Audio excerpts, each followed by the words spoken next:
السلام عليكم ورحمة الله وبركاته. Modern Academic Online Classes Archicad Lesson 2 ayaan qaadanaa maanta insha Allah. Lessonka waxaan ku baranaynaa markuu programku soo kaco iyo work environment macnaha deegaanka aan rabno inaan ku shaqeyno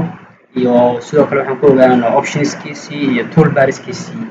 barnaamijka ku barano. Archicadku markuu ku soo kaco warqadan yarta ayaa ku soo kacaysa.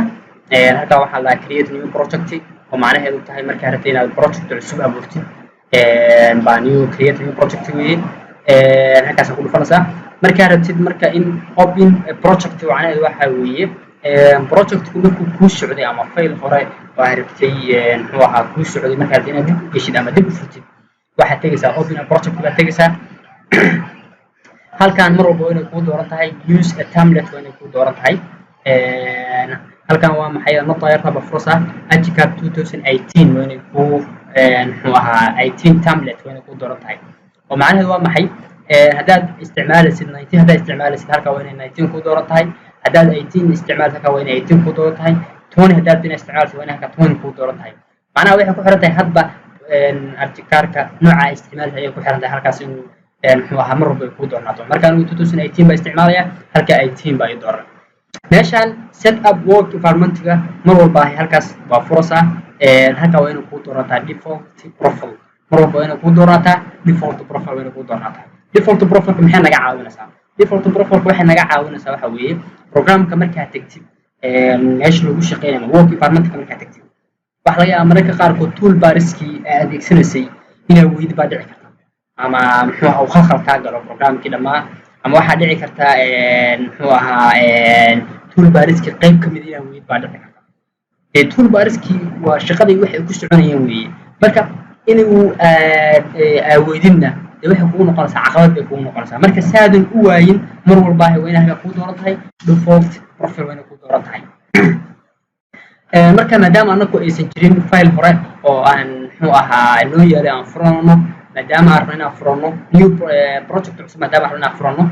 mar walba waxaan dooranaa create new project baan dooranaa new baan leenahay Archicadku noocu doono ha ahaadee mar walba isku si soo kaca qaabka oo hadda soo kacayo oo soo kacaya ama ahaado 20 ahaado ama 21 ahaado ama 19 ahaado 18 ahaado isku si soo kaca Archicadku marka Archicadku mararka qaar waxa laga yaabaa marka koowaad uu daarna waxa laga yaabaa ama uu soo kacayo waxa dhici karta in xoogaa uu culays yahay waa dhici karta maadaama uu yahay program dacweyn yahay waliba options badan la weeye programmada kale oo engineering uu ka duwan yahay programka wuxuu duwan yahay way optionskiisa aad u fara badan marka markuu soo kacay waxa laga yaabaa xoogaa daqiiqada in qaato ama minutes in qaato dhici karta waxayna ku xiran tahay hadba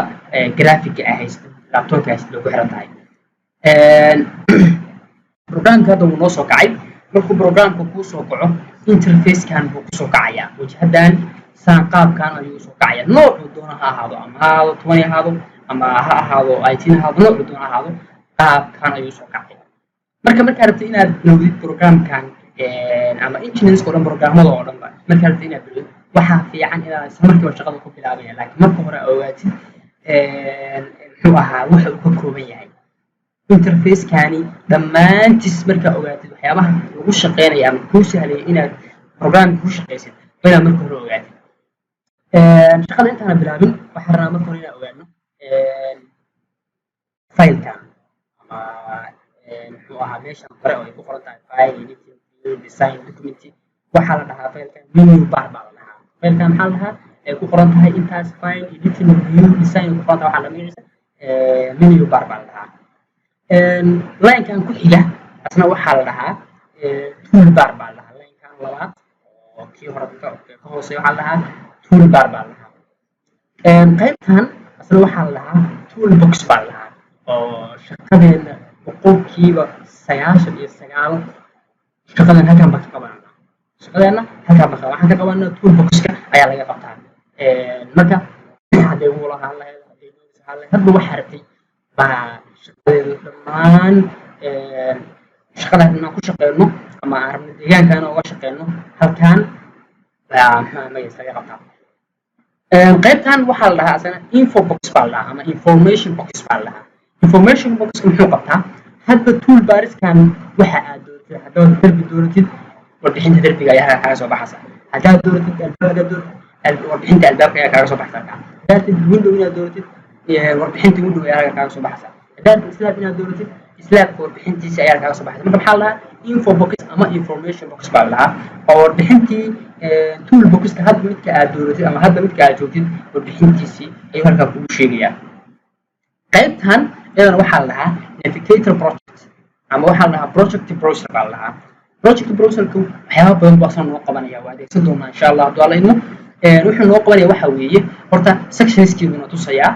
wuxuuna tusayaa elevationadeeduna tusayaa kaamirooyinkeeduna tusayaa wuxuuna tusayaa gurigeena hadduu dabaqyo ka koobnaa dabaqyada qaabka isku dul saarnaayeen inta dabaq uu ka kooban yahay wuuna tusayaa hadduu gurigeena balan yahay balankiibuna tusayaa kaamirooyinkiibuna tusayaa waxyaaba badan marka baahanka adeegsan doonaa in badanna waa adeegsan doonaa insha allah hadduu alla idmo waxaa la dhahaa navigator ama waxaa la dhahaa project browser baa la dhahaa qaybtan hoose imow ay ku qoran tahay qaybtan magaceeda waxaa la dhahaa view box baa la dhahaa view box ku qabta waxa weeye inaad ku samaysid projectigaaga zoom in ku samaysid inaad zoom out ku samaysid haddaba kaas marna zoom in baa leenahay marna zoom out baa leenahay marna extent baa leenahay oo shaashada ayaan soo leekaysiinanaa marka projectgeeni marna shaashada soo leekaysiinanaa marna zoom in baa leenahay marna zoom out baa leenahay bay naga caawinaysaa marka maxaa la marka view box baa la dhahaa view box baa la dhahaa halkan hoose iyada waxaa la dhahaa ay ku qoran tahay interface node polywall macnaha waa hage waxa weeye hadba midka aad dooratid haddaad albaab dooratid wuxuu ku leeyahay click the wall the place called center point macnaha wuxuu ku leeyahay albaabka darbiga centerkiisa dooro si albaabka u gashid haddaad dooratid window wuxuu ku leeyahay darbiga centerkiisa dooro si daaqada u gashid macnaha waa hage wuxuu ku hage waxa weeye waxa aad rabtay inaad qabatid ku sheegaya haddaad darbi dooratid wuxuu leeyahay enter the first node the polywall meeshaan ku dhufdhigsi darbigii muxuu ahaa samaysa ayuu ku leeyahay ku hagayaa macnaha wuxuu hagayaa shaqadii o dhan ku hagayaa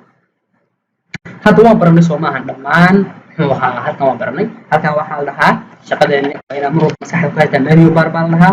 halkan waxaa la dhahaa tool box baa la dhahaa halkan waxaa la dhahaa halkan waxaa la dhahaa tool bar baa la dhahaa sorry halkan waxaa la dhahaa tool box baa la dhahaa halkan waxaa la dhahaa info box baa la dhahaa halkan waxaa la dhahaa navigator baa la dhahaa ama project browser baa la dhahaa halkan view box baa la dhahaa halkan waxaa la dhahaa interface macnaha haga weeye shaqadii ayuu hagayaa intaa markaa baratid mararka qaarkood waxaa ku qabsan karta inaad tool boxkan ama navigator boxkan mararka qaarkood inay gacanta kaaga dhacdaa dhici awoodinta baa dhici karta kaasoo qaada gacanta kaaga dhacday halkan kalena gacanta kaaga dhacday hadda way bixeen soo ma oo cilad ku qabsan karta marar badanna qabsatay waxa weeye dadka programka raba inay bartaan markii saas kale ku qabsato laba weyba waa awoodaa inaad samaysid weyga koowaad waxa weeye wahdaayad waa inii sheegayo markaad rabtid inaad toolboxkan ay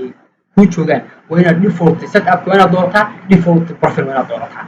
ama programka xirasaa kadib meeshii baad tegaysaa setup web format ku qorneed waxaad dooranaysaa default profile badan weyga koowaad weyga labaadna waxa weeye adoo meeshaada joogo shaqadaada wata ee gacanta kaaga dhacday waxaad tegaysaa window baad tegaysaa oo faylka meeshaan waxaad tegaysaa hoos menu bar baa la dhahaa menu bar waxaad kasii tegaysaa window waxaad kasii tegaysaa window markaad kasii tegaysaa waxaad tegaysaa meesha ku qortay platis meesha ku qortay baad tegaysaa platiskani markaad tegtid waa kana toolboxkii waa kan click baa siinaysaa wuu soo baxayaa marka toolboxkii wuu noo soo laabanaya waxaan rabnaa inaan soo saarno navigatorkii baa naga maqan window isla meesha ku taabanaysaa plates baa tegaysaa waxaan navigatorkii waa kana click baa siinaysaa asna wuu soo laabanayaa isla wuu noo soo laabanayaa marka intaas aad samaysid marka waxaa dhici karta info boxkani inay gacanta kaaga dhacdo gacantaa ku dhici karta oo waxaa dhici karta inay baa dhici karta dooro maanta dhan kuma soo baxayaba warbixintii halkan la rabay inay soo baxdo kuma soo baxayso waxaad tegaysaa